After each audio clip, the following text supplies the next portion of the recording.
Bonjour, nous continuons d'étudier l'Épître aux Philippiens au chapitre 1 et aujourd'hui, nous allons voir que la provocation reste une action. Philippiens 1, verset 15. Quelques-uns annoncent le Christ par jalousie et avec un esprit querelleur, mais d'autres l'annoncent avec bienveillance. Ceux-ci agissent par amour, car ils savent que je suis là pour défendre la bonne nouvelle.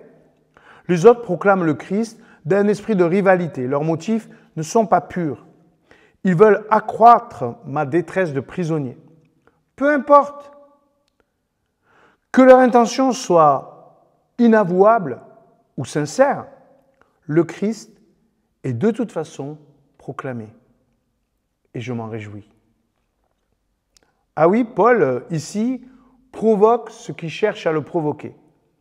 Les intentions des uns et des autres ne sont pas toujours très bonnes.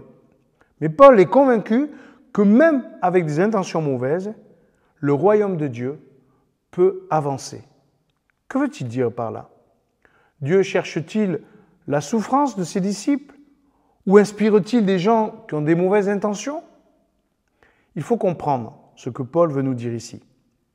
Dieu ne collabore jamais avec le mal. Il n'utilise pas les humains, ni ses enfants, ni les autres comme des marionnettes. Alors qu'est-ce qui se passe? Dieu accepte de se manifester au cœur d'une réalité dans laquelle l'excellence et la médiocrité se croisent. Ainsi, Judas fera-t-il partie des disciples et ces derniers fuiront comme des lapins quand Jésus sera mis sur la croix. Et pourtant, Jésus se manifestera à travers ses disciples qui, à un moment donné, ont fait preuve de lâcheté.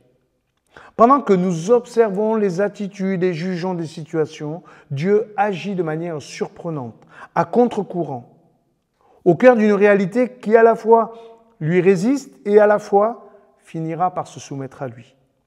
Dieu a décidé en Jésus-Christ d'instaurer son royaume sur terre. Jésus nous l'indique dans la prière qu'il nous apprend.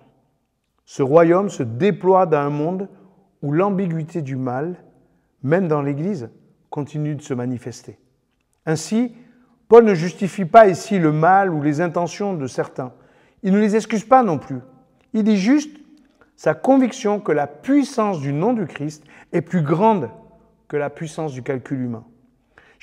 Certains cherchent leur intérêt, c'est pas grave. On parle du Christ, c'est ça qui compte. Cela nous rassure, cela nous détend un peu aussi. Non?